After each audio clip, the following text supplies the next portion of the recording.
So let's talk about consistency as a sales rep. How can you maintain good numbers week in, week out, day in, day out, month in, month out, year in, year out? We're going to talk about 4 things that are going to help you maintain that consistency so that you have consistently good paychecks, consistently good commissions that you're earning on your sales role.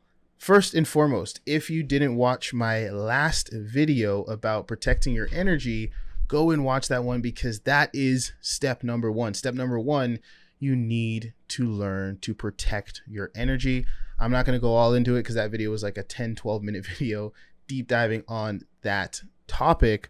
But what I will say about it right here is you need to protect the energy levels because you want to be able to show up to each and every call at 100%. Because when you don't, what happens is you don't do all the things you know you need to do. You start to skip steps and you do things that eventually get you into that rut, that lead you to no longer closing at the rate you want to close at. We all know it when you get off with a really hard prospect or when you're just not feeling it that day. Maybe you don't say that one extra thing to handle that objection, or you don't ask that one extra question to probe a little bit deeper, or you don't present the product, the service, or tailor it to that person's situation with is just as much enthusiasm or energy or conviction as you usually do. And that's because your energy levels are low. You haven't been protecting your energy. So if you want to be consistent, you want to show up with consistent energy levels. So protecting your energy is what's going to allow you to do that. Second thing is make good days great. I see it time and time again where closers, appointment setters, anyone in their sales role, when they have a smashing day and they're like, hey, we hit our numbers early. Let's say even when I used to do door-to-door sales, if we're knocking doors and, usually you want to make 1 to 3 sales a day is what we were going for. Some people, they set their standard at just 1 sale a day. If you're knocking and you make that first sale within like the first 5 knocks, what do some people do? They take the rest of the day off. They slow up. They take their foot off the gas. Appointment setters, your quota when you're dialing for the day is 3 sets a day, 5 sets a day, 6 sets a day. In the first hour of dials, you made 2-3 sets and you're like, oh my gosh, I hit my numbers. And then you put down the phone, you stop dialing, and you take the rest of the day off. Closers, you make 1 or 2 closes in your first couple calls. All of a sudden you're taking your foot off the gas. Maybe you don't work your pipeline as much. You don't do the things you would normally do if, let's say, it was a normal day where everything kind of came spread out throughout the day, or if it was a day where you're behind and you're now trying to play catch up and you're really, really grinding. Because you hit your numbers early, because it's a good day, you take your foot off the gas. Now, it might seem like, why not? I've earned it. We hit our numbers early. If I can't take days off when I hit my numbers early, why can't I, just take the day off? I hit my numbers early. The reason why you don't want to is because you hit your numbers early, you're feeling good, your energy level is great. Like I just said, you want to protect your energy. This is where your energy is at an all-time high. This is where you're operating at a high frequency. This is where you are going to turn that good day into a great day if you keep the foot on the gas, if you press down harder and you go all in. It's easy to go all in. It's easy to have high energy if you already hit quota for the day. It's like, I already closed the deal today. I already set 5 appointments today. I already did what I need to do today. So no matter what happens, I'm good. But I'm going to press in. I'm going to I'm going to double up quota today. I'm going to crush today. And the reason why you want to do that is not only because you're going to make more money, you're going to make more commissions, of course, but because those are the days that compensate for your slower days. Slower days are inevitable. We all know this. It would be delusional of me to say that every day is going to be a smash day no matter what. Some days are just going to be slower for a myriad of reasons. A lot of it's in your control. Sometimes it's not as much in your control. Those days are just going to happen. But what you want to do is outperform, go really all in on your good days, make them great. So in the grand scheme of things, you are crushing it and you look and appear to be super, super consistent because you are on a big enough time horizon. Monday might be double quota. Tuesday might be miss quota. Wednesday might be exactly on quota. Thursday might be double quota. Friday might be miss quota. But guess what? When you look at the whole week, you hit quota, period. If you even it out, every single day, you hit quota. That being said, if the days that you would have double quota, you just stopped at quota, then you missed on Tuesday, then Wednesday you hit quota, then Thursday, instead of doubling quota, you just hit quota, then Friday you missed. Now you're behind when you look at your whole week. So you don't want to you want to take your foot off the gas. You want to press on the gas in those days where you're feeling good, energy levels high, you're smashing it early, because you might even be able, if you really go all out on those good days, you might even be able to take your foot off the gas and take a recharge, take a reset day every now and then when you realize that you're having a bad day because your energy levels are shot, because you haven't rested, because you haven't protected your energy. But if you're behind because you took your day off time when your energy levels were great, the days where your energy levels are not great and you're not performing well, you can't just step back and take a breather because you have no choice. You got to get in, you got to hit quota. You can't miss projections. So it's just messy, and it just leads to your numbers dipping over time. It leads to you not being as consistent. It leads to flashes of greatness and then, weeks or months of low production. If you want your production to stay high all the time, outperform, make those good days great days. That's all I'll say on that. Thirdly, get back to the basics. A lot of times people, kind of get into ruts because they change one thing and they change another thing. Maybe that helps. Maybe that, corresponds with something else a little bit differently. They start to change too many things in the process and they end up missing out on the basics. I can't tell you how many times I've reviewed sales reps calls who came to me. They're like, hey, I'm struggling. I don't know what happened. I was crushing it last month. I was crushing it. It was doing really well. All of a sudden, I'm not closing as much. I say, okay, well, let's compare what you were doing last month to this month. They're like, I can't really tell. I'm doing the same things. And there was just slight variations. There was just differences in the way they were approaching the call. They're skipping over the basics, right? For example, new rep joins a team. He doesn't know much about the clientele. He's new to the offer. He's, just trying to do everything baseline, how it's being presented to him, how he's being told to do it. He's probing deep. He's really trying to understand the prospects. He's performing well, closing at a good rate, making good money. Months go by.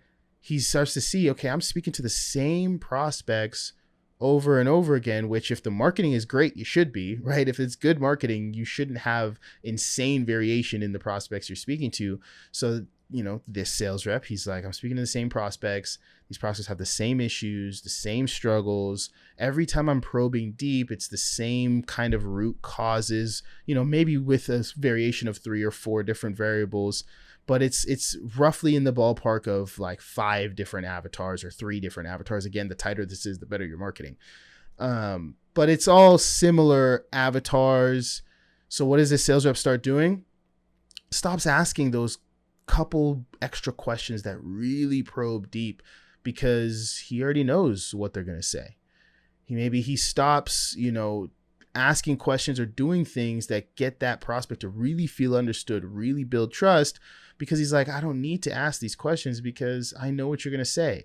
I can read you a mile away. I've asked you the first couple questions, maybe before I would ask these 10 questions. Now I'm asking 5 or 6 or 7 of them instead, because I already know where this is headed because I've spoken to hundreds of people like you. Then over time, the close rate starts to dip off. Maybe not a huge dip to where we can identify and be like, hey, something's wrong here, but maybe he's going from a 50% or 60% close rate or a 40% close rate to a 44 to a 40, and not thinking much of it, 44 to 40. And then all of a sudden it's 35. Then it's 30. And then it's like, wait a minute, well, what's going on? Now it's 25%. Now I'm closing at 20%. What is going on? I feel like I'm doing everything the same. Then when we take a look at the call, you're just skipping out on the basics. You're not doing the tie downs. You're not probing as deep because you're starting to assume things about the prospects.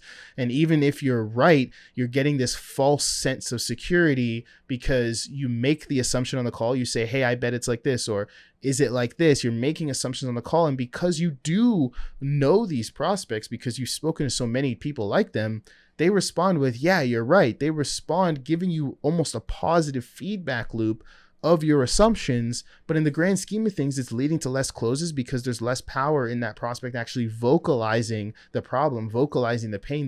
They feel less heard. They feel less understood. They haven't vocalized the pain as much. So they're not feeling the pain as much, not feeling the urgency as much to change, thus leading to less people actually making the change, less closes. All of a sudden, the close rate is not as good. So if you want to stay consistent, you have to stay on the basics. Don't switch up. You can improve over time, but don't drop the things that you know are working just because you feel like, hey, I understand these prospects better, or hey, I feel like I can cut corners. If sales reps start to cut corners because of their experience with a prospect, a product, a service, experience in the company, that's when their performance starts to cut corners as well. Their performance starts to dip. Last thing I'll say is consistently investing in both the long term and the short term, especially for closers. What they get caught up in is the one call close, focusing on the people that are in front of them, showing up, the new business, do business, do business. And this is good for a specific type. I'm actually going to make a whole video on this topic because this video will be super long if I try to do it all here.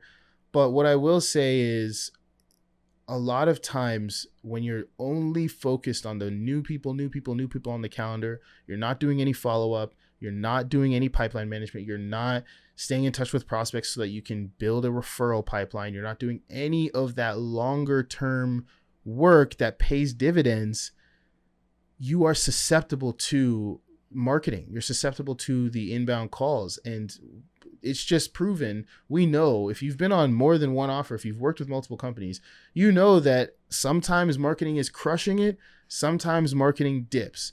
Your calendar is not always full stacked year round for multiple years on end. If you do have an offer like that, fantastic, great. You can chase the one call close, but that is not most people's reality. Some people, they might get 6 months of fully stacked calendars, a year of fully stacked calendars, 2 years of fully stacked calendars, or they get it for a month and then it slows down and then it picks back up and then it slows down and it picks back up. It's usually just not a perfect all the time, always fully stacked. And even when it is, it's a lot of energy to focus solely on the one call close and never invest in the long term. A few ways of investing in the long term. Obviously, just building your skill set is investing in the long term because you're getting better over time and that takes time. But you also want to invest in building your referrals. You want to invest in follow-up. You want to invest in nurturing your pipeline, because what this allows you to do, it's just like when I talked about making those good days great. When you have those slower months, if you invest in your pipeline, you can just go to it and close deals and extract cash when you need. For example, I've kept good relationships with clients when I've closed deals. And let's say I closed someone for a payment plan. If I was on an ROI offer, when I had a slow month, and I would go to the wins channel for the community of the coaching program I was selling for, and I would see, hey, this person is winning, they're posting wins, they're doing well. I would just call them up because I had a good relationship. I kept in touch with them. I've checked in on them. I call them up and say, hey, how's everything going? They would rave about how they're crushing it. And I would just say, hey, listen, man, I know we put you on a payment plan. You're crushing it. Why? Let's not have that burden of making all these installments on you. Since you've got the cash, let's just clear it now. Let's just get rid of it. And I've gotten people to piff out their payment plans early. And this is especially good if your company does a little bit of interest for their installment plans. That's where you can get tons of people to do this. But if they don't, you can still get people to piff early, bringing in extra cash when you're having a slower month, when leads are maybe a little slower. Same thing, you can go to those same prospects that are having wins, that are doing well, call them up and say, hey, Is there anyone you know that would benefit from getting our help? They'll be happy to refer people to you because you did a great service for them. Now you've got referrals that you can close. Another source, like I said, follow-ups, people that you've been nurturing over time. You call them up, offer them a deal, call them up, offer them an extra session, call them up, do whatever you need to do, make a re-offer. Or maybe they just come to you because they're finally ready. Maybe after 2 months, 3 months, 6 months, 7 months, 8 months, they're ready now to close. You've got a stream of follow-up closes coming in. The last offer that I was running a sales team on, we would have every single month 10 to 15 follow-up closes that are just coming in from being nurtured.